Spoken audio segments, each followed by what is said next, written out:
দুনিয়ার জমিনে আমার ভাইরা রে, ইনসানির মানুষের দোয়া আমার আল্লাহ ফিরত দেয় না। এক নম্বরে মার বাবা যদি সন্তানের জন্য দোয়া করে আল্লাহ রাব্বুল আলামিন ফিরত দেয় না। ঠিক তদ্রূপ ভাবে সন্তান যখন মা আর বাবার জন্য দোয়া করে আমার আল্লাহ সন্তানের দোয়াটাও মা আর বাবার জন্য কবুল কইরেন। জমিনে মা বাবার জন্য কল্যাণ আর বরকত বয়ে আসে। দুনিয়ার ভিতরে আমার ভাইরারে কল্যাণ হয়, বরকত হয়। শুধু তাই নয়, কিয়ামতের ময়দানে নবী আমার বলেন ওয়াশাফাহু ফি আশরাতিন মিন আহলি বাইতিহি কুল্লুহুম ক্বাদ ওয়াজাবাত লাহুন নার। জাহান্নামী আসামি হয়ে গেছে আমার ভাইরারে, দুনিয়ার জেলখানার আসামি নয় আমার বন্ধুরা রে, দুনিয়ার জেলখানার কোন কয়েদি নয়। আপনি জাহান্নামের আসামি, জাহান্নামের মধ্যে পড়ে আছেন। জাহান্নাম জাহান্নাম জাহান্নাম এমন একটি নাম, ওই জাহান্নামে কোনো মানুষ যাইতে চায় না। কারণটা হলো জাহান্নাম তো কষ্টের জায়গা। জাহান্নামে না আছে সাথী, না আছে বাতি, না আছে কোনো আরাম, না আছে কোনো আমার ভাইরা রে আনন্দ। আমার ভাইরা জাহান্নাম এমন একটি জায়গা, কষ্ট আর কষ্টের জায়গা বানায় রেখেছেন আমার আল্লাহ। ওই জাহান্নামে যদি কোনো মা আর বাবা আসামি হয়ে যায়, দাদা দাদি নানা নানি, আপনার প্রিয় ব্যক্তিত্ব একদম নিকটের কোনো মানুষ যদি জাহান্নামী হয়ে যায়, জাহান্নামের আসামি হয়ে যায়, আর যদি আপনার সন্তানকে হাফেজে কোরআন বানাইতে পারে না, আপনার নাতিকে হাফেজে কোরআন বানাইতে পারে না, আপনার ভাতিজাকে আপনি হাফেজে কোরআন বানাইতে পারে না, কিয়ামতের ময়দানে এই হাফেজে কোরআন গুলো আমার ভাইরা রে আল্লাহ তাআলার কাছ থেকে সুপারিশ কইরা তার প্রিয় মানুষগুলোর মাঝখান থেকে 10 জন মানুষকে জেলখানা থেকে সুপারিশ কইরা আল্লাহর জান্নাতের মেহমান বানাইয়া দিবে। সুবহানাল্লাহ জোরে বলবেন না? আওয়াজ কইরা একবার জোরে বলেন দেখে আল্লাহু আকবার, আর জোরে বলেন আল্লাহু আকবার। আমার দেখান্ত বলে লেখার বাবারা কান লাগাও। সন্তান যদি হাফেজ হয়, মা বাবার জন্য দোয়া করে। সন্তান যদি আলেম হয়, মা বাবা যদি আগেই মারা যায়, মা বাবার জন্য দোয়া করে। চোখের পানি ফেললে আল্লাহ মাফ কইরা দেয়। সন্তান যদি হাফেজ কোরআন হয়, আলেম হয়, কিয়ামতের ময়দানে সন্তানের কারণে আল্লাহ রাব্বুল আলামিন আপনাকে আমাকে জাহান্নাম থেকে মাফ কইরা জান্নাতের মেহমান বানায় দিবে। রাধাকান্তপুর এলাকার বাবারা, তারাস উপজেলার বাবারা, সিরাজগঞ্জ জেলার বাবারা, আওয়াজ কইরা বলেন তো একটা সন্তান হলেও আলেম আর হাফেজ বানাইবার প্রয়োজন আছে না? আর সন্তানকে যদি আপনি হাফেজ বানাইতে চান আমার ভাইরা রে, দুনিয়ার কোন জাগতিক শিক্ষা প্রতিষ্ঠান বলেন না কেন আমার বন্ধুরে, দুনিয়ার জমিনের ভিতরে এমন জায়গা আছে আমার ভাইরা, ওই জায়গা থেকে জাগতিক শিক্ষা নেওয়া যায়, কিন্তু মাদ্রাসার ছাত্র না হওয়া পর্যন্ত আল্লাহর কোরআন সুন্দর করে শেখা যায় না, হাফেজ হওয়া যায় না, আলেম হওয়া যায় না। এই জন্য বাবা মা আপনাদের কাছে আমার দাবিটা হলো, এই মাদ্রাসায় পাঠাইয়া আপনার সন্তানকে দামি শিক্ষায় শিক্ষিত বানাইবার প্রয়োজন আছে না? আল্লাহর বান্দারা আল্লাহ করব না আলোচনা। এই মাদ্রাসার ভিতরে যদি আপনার সন্তান ঢুকে পড়ে, সে বুঝবে কেমনে পোশাক করতে হবে, কেমনে পায়খানা করতে হবে, কেমনে বড়কে সম্মান করতে হবে, ছোটকে ইজ্জত করতে হবে, সালামটা শুদ্ধ করে কেমন করে দেওয়া লাগবে, ওযুর ফরজ কয়টি শিক্ষা গ্রহণ করবে, নামাজের ফরজ কয়টি শিক্ষা গ্রহণ করবে, নামাজের সুন্নতে মুআক্কাদা কয়টি, নামাজের ওয়াজিব কয়টি, নামাজের বাহিরের ভিতরে কয় ফরজ, আল্লাহর বান্দার আযান কিভাবে দিতে হয়, ইকামত কিভাবে দিতে হয়, আল্লাহর বান্দারা পোশাক কিভাবে পরিধান করতে হয়, আল্লাহর বান্দারা আওয়াজ কইরা বলেন তো মাদ্রাসা সারা এগুলো কোনোভাবে সুন্দরভাবে শেখা সম্ভব হয় না। আওয়াজ কইরা জবানটা খুলিয়া কথা বলেন ঠিক কিনা? এই জন্য শেষ কথা হলো এলাকার বাবারা, আল্লাহর বান্দারা, হাদিসের মধ্যে বিষয়টি দেখার পরে আমি বিস্মিত হয়ে গেলাম, আশ্চর্য হয়ে গেলাম। মানুষ যখন মারা যায়, মানুষ মারা যাওয়ার পরে আমার ভাইরা রে, হায়াতের জিন্দেগিতে আপনি নামাজ পড়েছেন, নামাজ থাকবে আপনার ডান দিকে। আপনি দান করেছেন, দান থাকবে পায়ের দিকে। রোজা রেখেছেন, রোজা থাকবে আল্লাহর বান্দারা আপনার বাম পাশে। আল্লাহর বান্দারা নামাজ দানে, রোজা বামে, দান সদকাগুলো সব থাকবে আপনার পায়ের কাছে। কিন্তু মানুষের কবরের আযাবটা শুরু হবে মানুষের মাথার কাছ থেকে। আওয়াজ কইরা জোরে বলেন দেখি আল্লাহু আকবার। আপনাকে ঘুমাইছেন আপনারা? আমরা তো সবসময় শুনি উত্তর এলাকার মানুষ 12টার সময় ঘুমায়, কমপক্ষে 12টা। চা পান খাইতে খাইতে সময় লাগে কমপক্ষে 12টা বাজে। আর আজ তো 9টাই বাজে না। আপনারা মাথায় ভাবে বেরামালা মুরগির মতো এইভাবে দিয়ে ঘুমাইছেন নাকি আপনারা? দেখি একটা হাত ওঠানোর সময় হাত উঠান, 2 হাত টান করেন, টান। হাত তুললে জমে দেওয়া লাগবে না। একটা স্লোগান দেবো, লিল্লাহে তাকবীর। সব বুড়া নাকি না জুয়ানরা কিছু আছে? তা আওয়াজটা আসতে কেন? জোরে বলেন লিল্লাহে তাকবীর। ওই পিছনের যুবকরা আস্তে আস্তে কইছে, এই যুবক তুমি তো বোবা না, তুমি তো শক্তিশালী যুবক। আওয়াজ করে লিল্লাহে তাকবীর, নারায়ে তাকবীর, লিল্লাহে তাকবীর। আল্লাহর বান্দারা, এই জবান দিয়ে অনেকে আল্লাহ বলতে পারে না, আছে না নাই? অনেকেই বোবা, কিন্তু আল্লাহ তো তোমার বোবা বানায় নাই। কত বড় নিয়ামত আল্লাহ তোমাকে দিয়েছে, জবান দিয়ে আল্লাহ বলতে পারো। আল্লাহ তাআলা যেন মৃত্যুর আগ মুহূর্ত পর্যন্ত জবানটা ওপেন রেখে আমাদেরকে কালমা পড়ার মতো সুযোগ করে দেয়। জোরে বলেন আমিন, আরো জোরে বলেন আমিন। কাম টু মাই পয়েন্ট, ফিরে আসে আমার ভাইয়েরা। কিতাবের ভিতরে বর্ণনা করা হলো, মানুষ যখন মারা যাবে, মানুষকে যখন কবরের ভিতরে শোয়ানো হবে, দাফন করা হবে, আল্লাহর বান্দারা নামাজ থাকবে ডানে, রোজা থাকবে বামে, অন্যান্য নেক আমল থাকবে মানুষের পায়ের কাছে জমানো। আল্লাহর বান্দারা এই কোরআন আমার ভাইরা, মানুষের কবরের আযাব শুরু হবে মানুষের মাথার কাছ থেকে। ওই মাথার কাছে কে আপনার বন্ধু হবে, কে আপনার সাথী হবে আমার ভাইরা রে? দুনিয়ার কেউ নয়, কেউ নয়, কেউ নয়। ওই মাথার কাছে বন্ধু হইয়া দাঁড়াইয়া যাইবে আমার আল্লাহর কালাম, আল্লাহর কোরআন কিতাবুল্লাহ। আমার ভাইরা,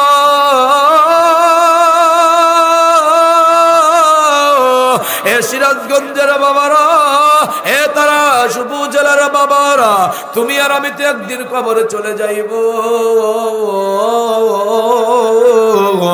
আমার মা আপনার মা, আপনার বাবা আমার বাবা, ভাই বন্ধু আত্মীয় স্বজন বন্ধু বান্ধব কলিজার টুকরা সন্তান স্ত্রী যাই বলেন না কেন আমার ভাইরা রে, সবাই কিন্তু অল্প সময় কান্নাকাটি করার পরে আস্তে আস্তে করে ভুলিয়া যাবে। সবাই মিলা সুন্দর কইরা গোসল দিয়ে আমাকে যখন কবরে রেখে আসবে, কবরে বড় একটি জায়গা,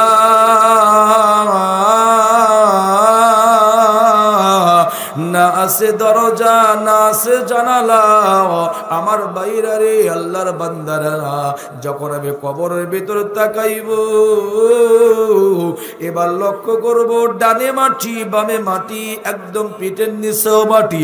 উপর দিকে তাকাইয়া দেখব শুধু বাসে রে খাবাসি দেখা যায়। এ দুনিয়ার মানুষ, এই রাধাকান্তপুর এলাকা তাইকা কত টাকাওয়ালা, সম্পদওয়ালা, কত জমিওয়ালা, সুন্দর বাড়িওয়ালা, ওই যে বিদায় নিয়ে কবরে গেল, আর তো ফিরে আসলো না রে বাবারা। যাওয়ার বেলা লক্ষ্য করলাম 3 টুকরা সাদা কাফন দেওয়া হলো। আমার বাইরা যে ভ্যান চালক তাকেও 3 টুকরা দেওয়া হলো, যে কোটিপতি তাকেও 3 টুকরা দেওয়া হলো। এ বাবারা, একটু তফাৎ ছিল, হয়তো একটু কম দামের আর বেশি দামের, তাছাড়া কিন্তু কালার কিন্তু একটাই। আওয়াজ কইরা জবানটা খুলে কথা বলেন না ঠিক কিনা? ওই কবরের ভিতরে যখন তোমাকে আমাকে রেখে দেওয়া হবে, ওই কবরে যাওয়ার পরে আমার ভাইরা রে, যখন সবাই মিলে কবরটা সুন্দর কইরা বাঁশ দিয়া মোলাম আমার ভাইরা তালাই দিয়া সুন্দর করে ঢাকিয়া, মিনহা খলাকনাকুম, এক মুষ্টি মাটি দেয়, অফিহা নুঈদুকুম, আর এক মুষ্টি মাটি দিয়ে দিল, ওয়া মিনহা নুখরি নুখারিজুকুম তারাতান উখরা বলিয়া তিন মুষ্টি মাটি দিয়া সবাই মিলে সুন্দর করে কবরটা মেরামত করে দেওয়া হলো। সবাই যখন আমার ভাইরা দোয়া কইরে বাড়ির দিকে আসি, নবী আমার বলেন সর্বপ্রথম যেই আল্লাহর বান্দা কবরটা সুন্দর করে সরিয়া দোয়া কইরা কবর থেকে মাত্র 40 কদম দূরে আগমন করে চলে আসে, আমার আল্লাহ তাকে পরীক্ষা নেওয়ার জন্য আমার আল্লাহ দুইজন ফেরেশতা মুনকার আর নকিরকে কবরের ভিতর পাঠাইয়া দেয় আমার আল্লাহ। আওয়াজ কইরা বলেন দেখি আল্লাহু আকবার। এ দুনিয়ার মুসলমান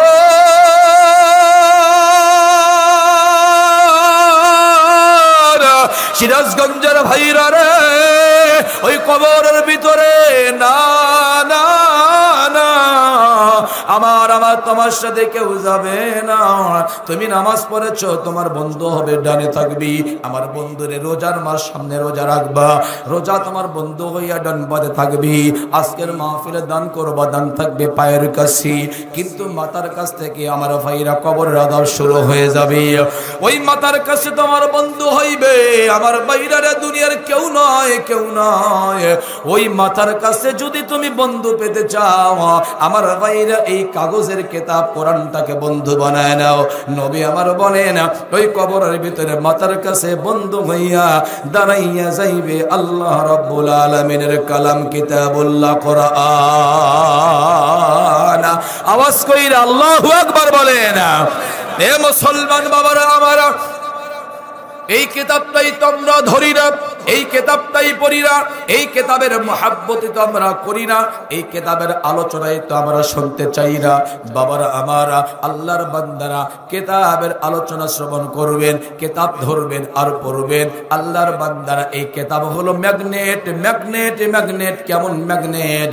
আল্লাহর বান্দারা চুম্বক যেমন আকর্ষণ কইরা তার ক্ষুদ্র ক্ষুদ্র ক্ষুদ্র ক্ষুদ্র লোহার কণাগুলোকে তার দেহের সাথে লাগাইয়া আপন বানায় নেয়। আমার বাইরা রে, এই কোরআনটা এমন একটা ম্যাগনেটওয়ালা কিতাব, যদি আপনি কোরআনের দিকে ধাবিত হন, আগমন করেন, এই কোরআন আপনাকে তার দিকে আকর্ষণ করে না, চুম্বকের মতো আকর্ষণ কইরা নিয়া আল্লাহ রাব্বুল আলামিনের চিরস্থায়ী জান্নাতের পথের পথিক বানায় দেয়।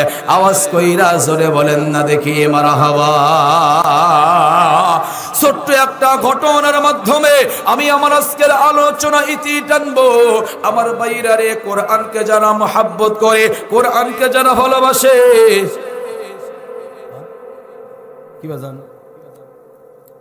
আমি তো বুঝছি তো কোন সময় কি বলা লাগবে আমার। আলহামদুলিল্লাহ, এই জন্য শেষের দিকে চলে আসে। লিল্লাহে তাকবীর, নারে তাকবীর। কিছু কিছু মাহফিল আছে যেগুলা কালেকশনের মাহফিলে খালি ওয়াজ করলে চলবে, আর কিছু কাজ আছে না। আর দ্বিতীয় বক্তার কাজই ওইটা। কি করেন আপনারা? দ্বিতীয় বক্তার কাজ আপনার কাজ ভালো করা লাগবে, লোক বসার লাগবে, তারপরে আপনার আবার চিল্লার লাগবে। কথা দেখি না? এই যে মাহফিলের দ্বিতীয় বক্তা মাশাআল্লাহ ভালো, মাহফিল হয় ভালো, দ্বিতীয় বক্তা যদি খারাপ হয় সবাই গিয়ে চার পারে ঘুম পারে। কথা বলে ঠিক কিনা? এই জন্য আমি আজকে ভাঙ্গা কণ্ঠে ঝিনাইদহ থেকে আসছি 2টা বাজে। হ্যাঁ, এরপর এসে আপনাদের দিকে আস্তে আস্তে আগমন করা। আমার কণ্ঠ ভাঙ্গা, আপনারাও ভাঙ্গা ছিল কয়েকজন মানুষ, তাই না আজকে ইনশাআল্লাহ। যাই হোক আলহামদুলিল্লাহ, 10টা পর্যন্ত বয়ান, এরপরে তারপরে বুঝতেছেন তো কি করা লাগবে আমার ইনশাআল্লাহ। হাতে আছে আমার 7 মিনিট, এর ভিতরে ছোট্ট একটা ওয়াকিয়া বইলা ইনশাআল্লাহ আমি আমার মূল পর্বের দিকে চলে যাব। আল্লাহ যেন এই মাদ্রাসাকে কিয়ামত পর্যন্ত কবুল করে। আওয়াজ কইরা জোরে বলেন আমিন। আরেকবার বলেন, আরেকবার বলেন, আরেকবার বলেন। মুসলমান বাবারা আমার ভাইরা রে, এই কোরআনকে যারা মহব্বত করে, এই কোরআনকে যারা ভালোবাসে, আমার আল্লাহ তাদেরকে জিরো থেকে হিরো বানায় দেয়। আল্লাহু আকবার বলেন। এই কোরআন তাদেরকে সম্মানিত বানায় দেয়, এই কোরআন তাদের ইজ্জত এবং মর্যাদা বাড়ায় দেয়। আল্লাহু আকবার বলেন। কিন্তু এই কোরআনকে যারা মহাব্বত করে না, ভালোবাসে না আমার ভাইরা, তারা কখনো জিরোর থেকে হিরো হতে পারে না, তারা কখনো ইজ্জতওয়ালা হতে পারে না, তারা কখনো সম্মানিত হতে পারে না, তাদের ইজ্জত নাই, সম্মানও পারে না। আমার ভাইরা, আল্লাহর বান্দারা, এই কোরআন অনেকেই শেখে, অনেকেই শিখায়, অনেকেই শেখার পরিবেশ করে দেয়। আবার অনেকেই তো আছে আল্লাহর এই জমিনের ভিতরে নিজেও শেখে না, সন্তানগুলো শিখায় না, শিখানোর পরিবেশও করে দেয় না, হিংসায় জ্বলে পুড়ে মরে। আমার ভাইরা, কোরআনের শিক্ষা কিভাবে বন্ধ করা যায় এমনও মানুষ আল্লাহর জমিনে আছে না? না আমার ভাইরা রে, আমি কিতাবের নামটা বনিয়া যাই, কিতাবটা কিনিয়া পয়রা নিবেন। কিতাবের নাম হলো হায়াতুস সাহাবা, সাহাবীদের বিপ্লবী জীবন। এই কিতাবের ভিতরে বর্ণনা করা হলো মায়ের নবীর কিন্তু একটা মাদ্রাসা ছিল। আল্লাহর বান্দারা, আমার আপনার দরদি নবী, আমার আপনার পয়গম্বরের কিন্তু একটা মাদ্রাসা ছিল।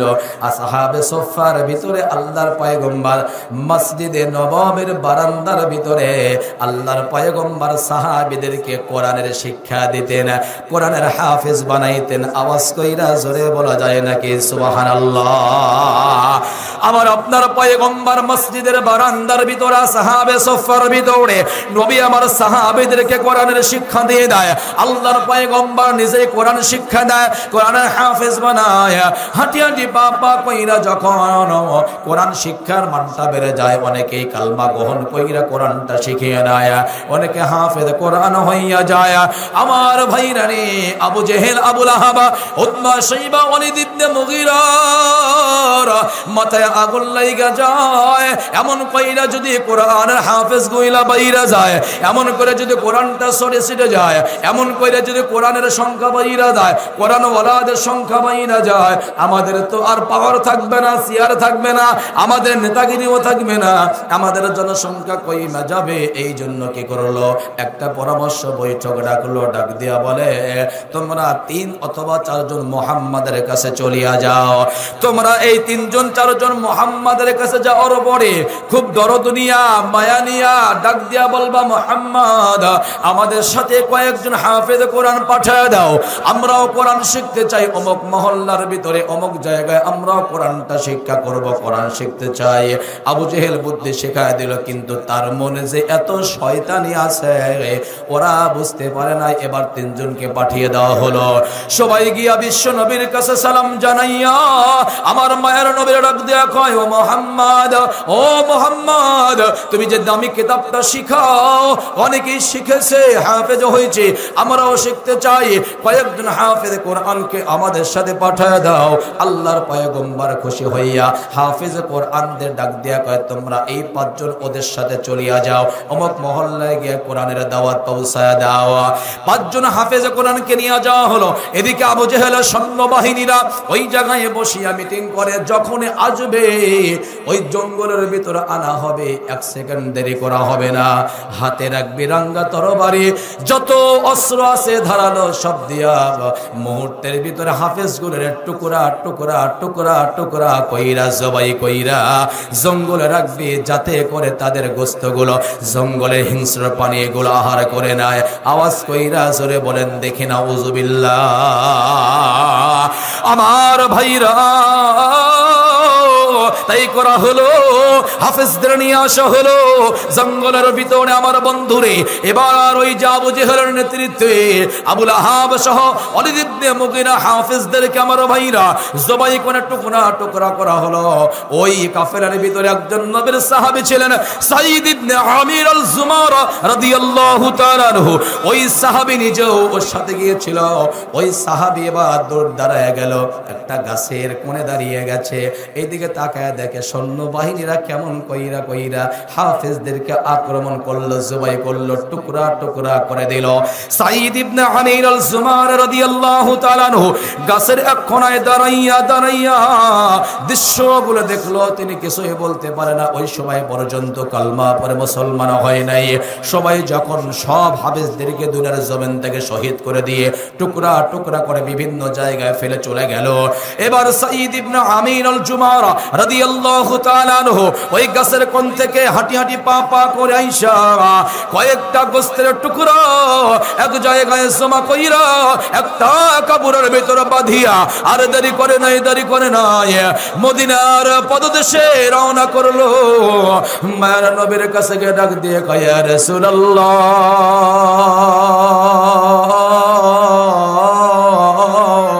ইয়া হাবিবাল্লাহ, নবী গো, একটা আবদার নিয়ে আপনার কাছে আসলাম। মায়ের নবী লক্ষ্য করে, একটু আগেই তো তুমি আমার কাছ থেকে হাফেজদেরকে নিয়ে গেলা, তোমার চোখের কোনায় কেন পানি? একটু বলো না। সাঈদ ইবনে আমির আল জুমারা রাদিয়াল্লাহু তাআলা ডাক দিয়া কয়, নবী আমার, ও নবী, না পারলাম না বাঁচাইতে, যে হাফেজটা 5 জনকে আমাদের সাথে পাঠিয়ে দিলেন। আবু জেহেলের মনের ভিতরে, আবু লাহাবের মনের কোঠায় এমন যে রাগ ছিল আমরা বুঝতে পারি নাই। 5 জন হাফেজ কোরআনকে নিয়ে যাওয়া হলো, মুহূর্তের ভিতরে ওদেরকে জবাই করলো, শহীদ করলো। শুধু তাই না, টুকরা টুকরা করেছে নবী আমার। এই দেখেন না, কয়েকটা টুকরা আমি আপনার কাছে দরখাস্ত জমা দিয়ে দিলাম। নবী গো, শুধু আসলাম, আর আমি ওই দিকে থাকতে চাই না। কালমা পড়াইয়া আপনি আমারে মুসলমান বানায় দেন। মায়ের নবী আমার, লম্বা হাদিসের কথা আমার মেয়ে বাবারা, মায়ের নবী আমার সাঈদ ইবনে আমির আল জুমারাকে টান দিয়ে বুকের সাথে ডাক দিয়ে কয়, রে সাঈদ, রে আল্লাহর বান্দা, আমি 5 জনকে হারাইলাম আর 1 জন রে পাইলাম। আমার যেন মনে হয় যেই জমিনে মুমিনের রক্ত বেশি ঝরে, ওই জমিনটাকে আমার আল্লাহ কোরআনের জন্য, ইসলামের জন্য কবুল করে তাড়াতাড়ি। আল্লাহু আকবার, আওয়াজ কইরা বলেন। এ দুনিয়ার মুসলমান, সাঈদ ইবনে আমির আল জুমারা কালমা পড়ে মুসলমান হয়ে গেল। আর লম্বা নয়, মায়ের নবী আমার তার মুসলমান বানাইলো। আমার বন্ধুরে এত সম্মান ইজ্জত বলা হয়, সাঈদ ইবনে আমির আল জুমারাকে আমার ভাইরা রে ইয়াইবিন শহরের গভর্নর বানিয়ে দাও। সুবহানাল্লাহ বলেন, আরো জোরে বলেন, আরো জোরে বলেন। সুবহানাল্লাহ বললে খুশি হয় কে? আরো জোরে বলেন। আল্লাহরে খুশি করবেন না মিস্টার ইবলিসরে খুশি করবেন? কারে খুশি করব? জবানটা খুলে কোন দিকে আল্লাহু আকবার, আরো জোর হয় না? লিল্লাহি তাকবীর, আরো জোরে নারে তাকবীর। আমার ভাইরা, আর লম্বা নয় আলোচনা। সাঈদ ইবনে আমির আল জুমারাকে আমার ভাইরা রে ইয়াইমিন শহরের গভর্নর বানিয়ে দেওয়া হলো। ইয়াইমিন শহরের গভর্নর সাঈদ ইবনে আমির আল জুমারা, তিনি হলো প্রেসিডেন্ট। আমার ভাইরা, গভর্নর একটা কার্যালয় আছে, অফিস আছে। সাঈদ ইবনে আমির আল জুমারা আল্লাহর বান্দারা, মুসলমান বাবারা রে আমার, তিনি যখন গভর্নর হয়ে গেল, মাঝে মধ্যে আমার ভাইরা রে অফিসের ভিতর কাজ করতে গিয়া আল্লাহর বান্দা সাঈদ ইবনে আমির আল জুমারা অজ্ঞান হয়ে তিনি জমিনের ভিতরে পড়ে যায়। আল্লাহু আকবার বলেন। আল্লাহর বান্দা সাঈদ ইবনে আমির আল জুমারা অজ্ঞান হয়ে অফিসের মধ্যে পড়ে যায়। মুসলমান বাবারা আমারা, মাঝে মধ্যে তিনি সপ্তাহে 1-2 দিন অফিসে আসে না। আবার কিতাবে লেখে তিনি প্রতিদিন দেরি কইরা তিনি তার অফিসে আসে। 3 নাম্বার আল্লাহর বান্দারা, মাঝে মধ্যে আল্লাহর বান্দারা তিনি দেখা যায় মাসে 1-2 দিন অফিসে আসেন, অফিসটা কাজা কইরা দেয়, কামাই দিয়ে দেয়। আল্লাহর বান্দারা, এই তার হলো নিয়ম পদ্ধতি আমার বাইরা রে। কিন্তু কিতাবের ভিতর লেখে, যখন হলো গভর্নর আল্লাহর বান্দার ইয়াইমিন শহরের সাঈদ ইবনে আমির আল জুমারা রাদিয়াল্লাহু তাআলা আনহু, তার এলাকার ভিতর মহামারী শুরু হয়ে গেল, খাদ্যের সংকট হয়ে গেল। সাঈদ ইবনে আমির আল জুমারা ইয়াইমিন শহরে গরিব মানুষের তালিকা একটা করলো গরিব মানুষের। যেই তালিকা করছে ওই তালিকায় 1 নম্বরে প্রেসিডেন্টের নাম সাঈদ ইবনে আমির আল জুমারা। সুবহানাল্লাহ বলেন।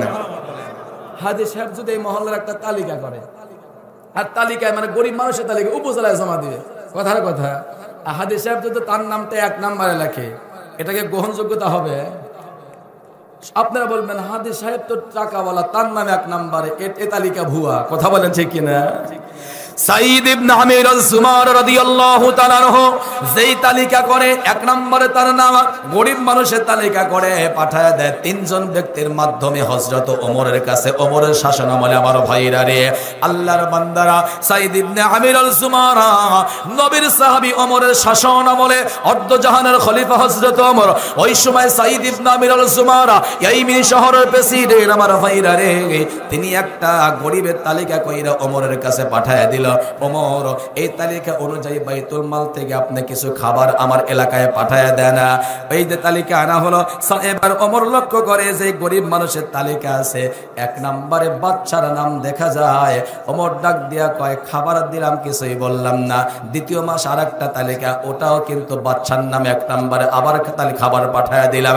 তৃতীয় মাসে একটা তালিকা আসলো, ওটাও এক নম্বরে বাচ্চার নাম। আল্লাহর নবীর সাহাবী ওমর ডাক দিয়া কয়, আরে আল্লাহর বান্দা যারা এসেছো আমার কাছে খাবার নেওয়ার জন্য, খাবার নিয়ে যাও। আর তোমাদের রাষ্ট্রপ্রধানকে বলিও, তোমাদের খলিফাকে বলিও, অমুক দিন অমুক সময় আমি ওমর আসবো ইয়াইমিন শহরে তোমার বাচ্চার সাথে দেখা করার জন্য, কিছু কথা আলোচনা করার জন্য। জোরে বলেন না সুবহানাল্লাহ। ইয়াইমিন শহরের মানুষগুলোকে জানিয়ে দেওয়া হলো, বাদশাকে জানিয়ে দেওয়া হলো, সবার ভিতরে আনন্দের উৎসব শুরু হয়ে গেল। জান্নাতি মানুষ নবীর সাহাবী ওমর আসবেন আমাদের শহরে, মঞ্চ করা হলো। ইয়াইমিনের মানুষগুলো জমা হয়ে গেল। আল্লাহর বান্দারা নবীর সাহাবী ওমর চলে গেল, মঞ্চে আগমন করলো। আল্লাহর বান্দারা একটা চেয়ার রাখা হয়েছে সম্মান রক্ষার্থে। সাঈদ ইবনে আমির বাদশা সেও কিন্তু মঞ্চে বসে নাই। আল্লাহর নবীর সাহাবী হযরত ওমর রাদিয়াল্লাহু তাআলা আনহু ডাক দিয়া কয়, ইয়াইমিনের লোকেরা, তোমাদের বাচ্চা সাঈদ ইবনে আমির আল-জুমার কই? সে কেন উপরে আসে না, সে কেন উপরে বসে না? আমি তার সাথে কিছু গল্প করতে চাই।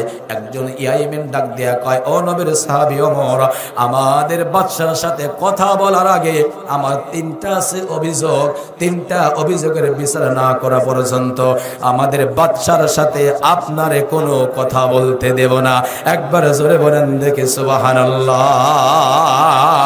ডাক দিয়া কয়, নবীর সাহাবী ওমর, এক নম্বর অভিযোগ হলো সেখানে মাঝে মধ্যে তার চেয়ারে অজ্ঞান হয়ে যায়, অজ্ঞান হয়ে সে অফিসের মধ্যেই পড়ে যায়। দুই নম্বর অভিযোগ হলো প্রতিদিন দেরি কইরে কইরে তার অফিসে আগমন করে। তৃতীয় নম্বর অভিযোগ হলো মাসে দেখা যায় সে 1, 2, 3 দিন পর্যন্ত অফিস কামাই দিয়ে যায়, অফিসে আসে না। কেন মাঝে মধ্যে অজ্ঞান হয়ে যায়? কেন সে প্রতিদিন দেরি কইরা কইরা অফিসে আসে? আর কেন সে কমপক্ষে মাসে 3 থেকে 5 দিন পর্যন্ত অফিস কামাই দেয়? এটা জানতে চাই রাধাকান্তপুর এলাকার বাবারা, আপনাদেরও শোনার প্রয়োজন আছে না? কারা কারা শুনবেন হাত দেখান তো ইনশাআল্লাহ। লিল্লাহি তাকবীর, নারে তাকবীর। যিনি হলেন ইয়াইমিন শহরের বাদশা, সে প্রতিদিন তার অফিসে দেরি করে আসে, মাঝে মধ্যে অজ্ঞান হয়ে যায়, জমিনে পড়ে যায়, মাসে 3-5 দিন অফিসে আসে না। কি জন্য? এটা ওমরের কাছে বিচার দেওয়া হলো। হযরত ওমর ডাক দেয়া কয়, সাঈদ ইবনে আমির আল-জুমার, কই তুমি? লাব্বাইক, রাসূলের সাহাবী, এই যে আমি জনগণের মাঝখানে বসে আছি। বলে, আপনার 3টা অভিযোগ দেওয়া হলো আপনার নাম, আপনি কি শুনেছেন? বলে, যা শুনেছি। তাহলে অ্যানসার করে দাও। অ্যানসার শুরু হয়ে গেল। আমি আপনাদের 3টা অ্যানসার শুনিয়ে যাব। তার আগে মাত্র 5 থেকে 10টা মিনিট, আমার সময় 10:30, তার মানে আছে আর মাত্র 20 মিনিট। আমি 5 থেকে 10 মিনিট একটু মাদ্রাসার জন্য হাত বাড়াইবো, আর 5 মিনিটে এই 3টা প্রশ্নের জবাব দিয়া একটু সবাইকে নিয়ে দোয়া কইরা ইনশাল্লাহ আশা করেছে আমি আমার গ্রাম ভাদাসের দিকে রওনা করব। আল্লাহর কোন বান্দারা এসেছেন মা আর বাবা হারাইয়া, মা আর বাবা কবরে, এই কোরআন থাকবে আপনার বন্ধু হইয়া মাথার কাছে। এই কোরআনকে বন্ধু বানাইবার জন্য মা বাবা রুহের